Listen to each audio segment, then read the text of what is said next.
244 मतदारसंघाचे अधिकृत उमेदवार माननीय साराम पाटील यांना जाहीर पाठिंबा या ठिकाणी वंचित बहुजन आघाडीचे तालुक्याचे उपाध्यक्ष माढा तालुका उपाध्यक्ष अभिमान गायकवाड तसेच नीळसागर ग्रुप माढा तालुका यांचा सर्वांचा या ठिकाणी 244 मतदारसंघाचे उमेदवार नारायणराव पाटील यांना होत आहे।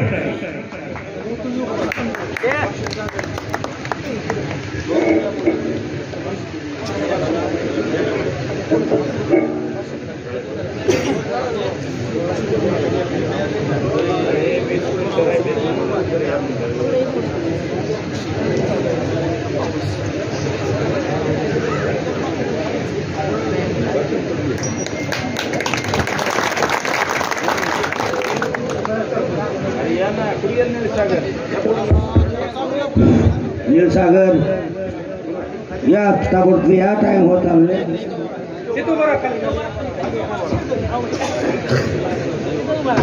वंचित बहुजन आघाडीचे तालुका उपाध्यक्ष अभिमान गायकवाड शेकडो कार्यकर्त्यासहित माननीय नारायणराव पाटील यांना पाठिंबा जाहीर करत आहेत। तसेच नीळसागर ग्रुप माढा तालुका उपवटे या सर्व कार्यकर्त्यांचा पाठिंबा या ठिकाणी आपण होत आहे। हॅलो, आवाज येतोय असलेल्या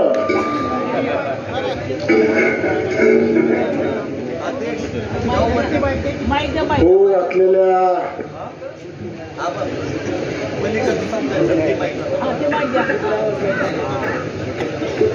होऊ घातलेल्या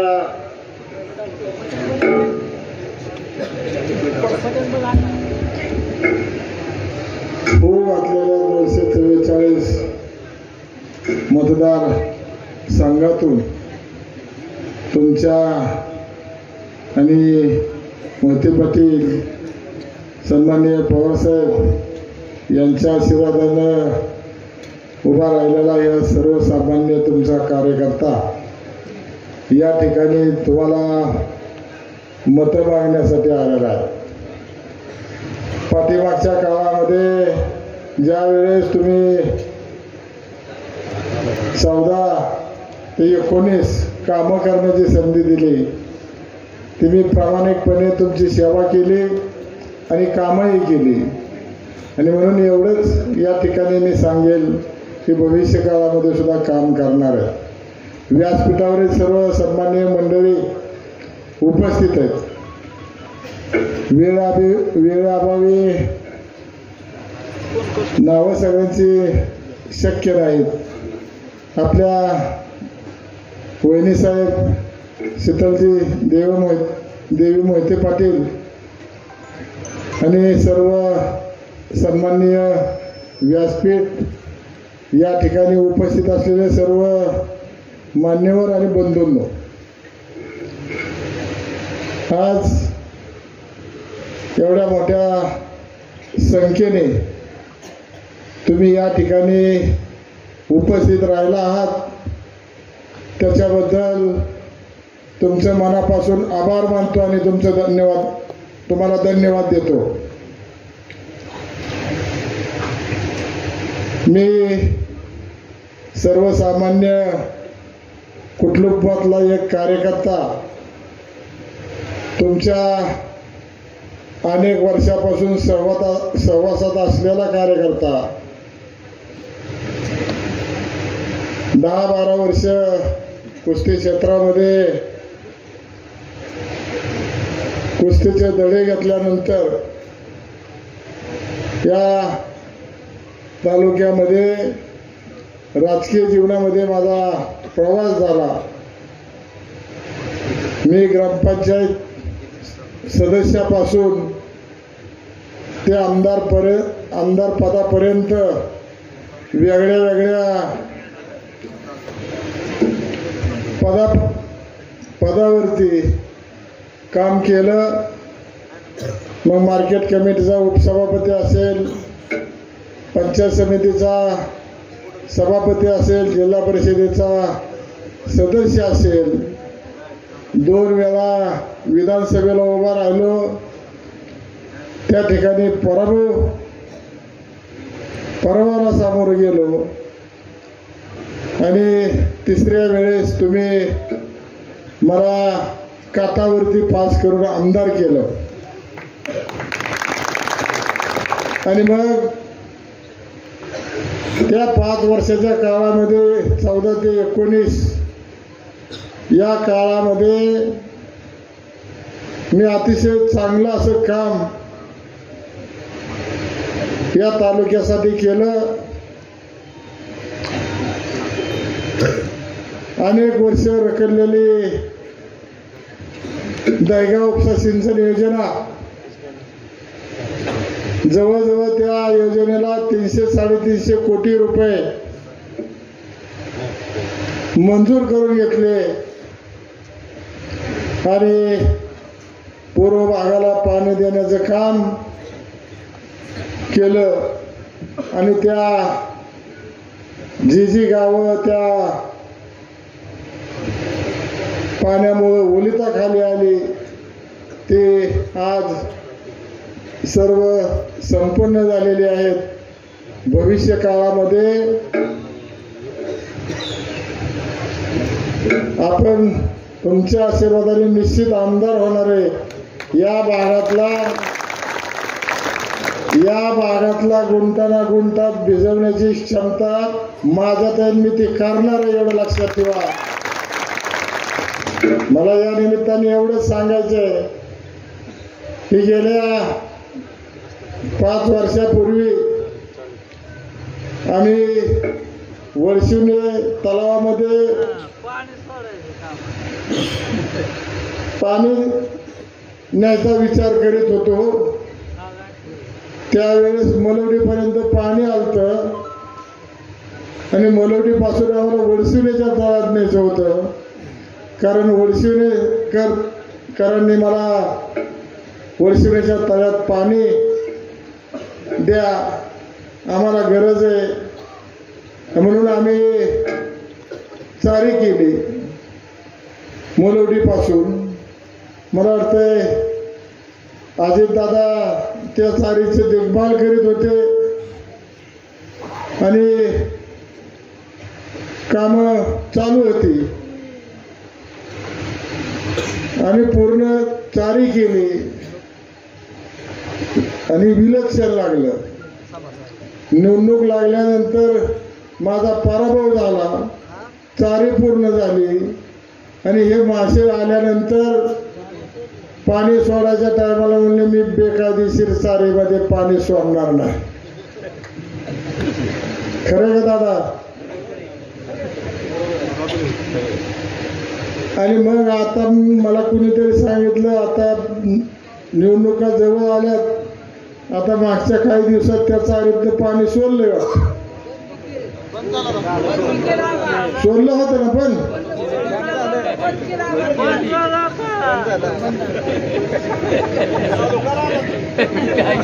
चालू होणारच आहे, काळजीच करू नका त्याची. आणि मग या ठिकाणी सांगायचं झालं तर या तालुक्यातले रस्ते, पहिला रस्ता कारखाना ते केम केला, एवढं लक्षात ठेवा. केम गावाला प्राधान्य दिलेलं आहे, कारण मी जाता येता त्या रस्त्याने अनेक वेळा अतिशय कच्चा रस्ता आणि योगायोगाने आमदार झाल्यानंतर पहिलं काम काय सांगितलं असेल तर ते मला दादांनी वगैरे सांगितलं होतं की आता आमच्या रस्त्याचं तुम्ही बघा. आणि दादांनी सांगितल्यामुळं पहिल्यांदा ते काम मी करून घेतलं आणि आजही ते सुस्थितीत आहे. आणि आता जर बाकीचे रस्ते बघितले तर मला वाटते 6 महिने सुद्धा टिकत नाहीत. पण आज 5 वर्ष या रस्त्याला झाली तरी अजून चांगल्या प्रकारे रस्ता जाता येताना आपल्याला पाहायला मिळतोय, प्रवास करायला मिळतोय. मित्रांनो, आपल्या तालुक्यामध्ये अजून आपल्याला विकास करणं गरजेचं आहे.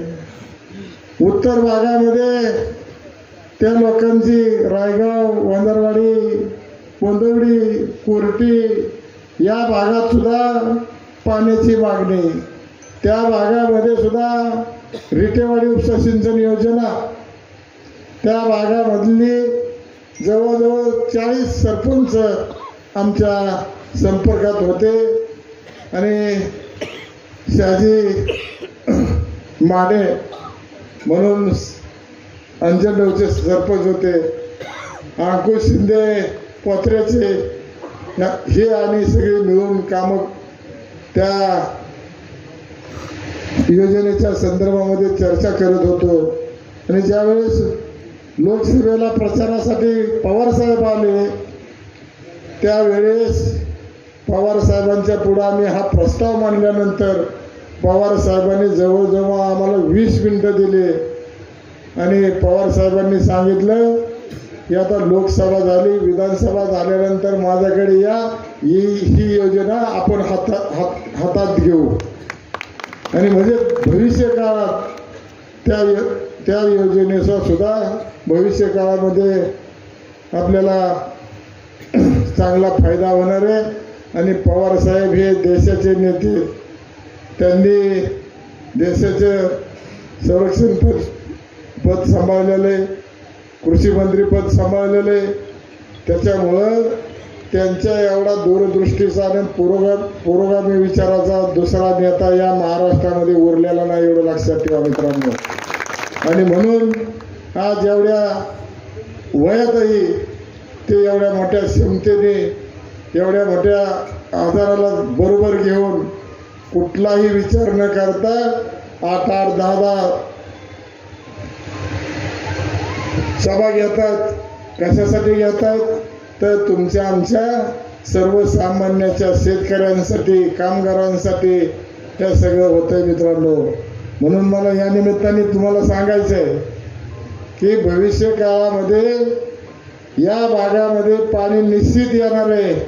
फक्त त्याची जाणीव ठेवा आणि पुढे भविष्य काळामध्ये आमच्याबरोबर उभा राहा, एवढंच आम्हाला या ठिकाणी तुम्हाला सांगायचं आहे. मोहिते पाटलांचा आशीर्वाद आहे. मोहिते पाटलांना ज्या टायमाला वहिनी साहेबांनी सांगितलं की ज्या टायमाला दादांबरोबर कोण नव्हतं आणि आबा राहिले, वहिनी साहेब खरोखरच दादा एक तुम्हाला सांगतो असा उदार अंतकरणाचा माणूस आहे. आणि त्याच्यामुळं ही दादांची उंची जिल्ह्यापुरती नाहीये, महाराष्ट्रापुरती नाही, देश पातळीवरचे खऱ्या अर्थानं दादा मोठे नेते व्हायला पाहिजे होते, परंतु काही योग नसतील म्हणून झाले नसतील असं मला वाटतं. दादाने कुणाला कधी असं उच्च आवाजात बोलल्यात किंवा आपली जी भाषा असती ती केव्हा त्यांच्या तोंडातनं आली असं मी जसं जातोय त्यांच्याकडं तसं मला पाहायला मिळालं नाही. बरं ठीक आहे एवढंच बोलते काय. आणि मग अशा नेत्यांना कुणी बदनाम केलं, कुणी तुम्हाला सांगतो पहिल्यांदा विरोध केला तर या शिंदे घराने केला म्हणून त्याचा आपल्याला काटा पायला काढावा लागणार आहे. कारण आता ती वेळ आलेली आहे, गुडघ्या आल्यात सगळी काय. 500 कोटी घालू नाही तर 1000 कोटी घालू, पण दोघं पडतात, तिकडे बी पडतात आणि इकडे बी पडतात. कारण त्यांचं तुम्हाला सांगतो माप भरलेलं आहे काय. त्या मला वाटतं हे म्हैसगाव ते तुम्हाला सांगतो लहू का काय भाऊ रस्ता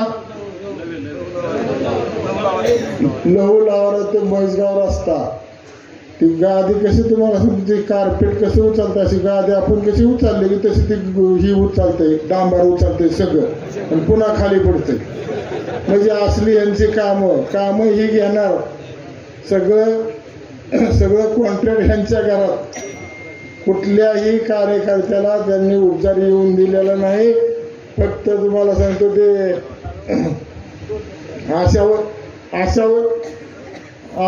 आशावर सगळ्याला ठेवतात. म्हणून मला मित्रांनो 2च मिनिटं राहिल्यात.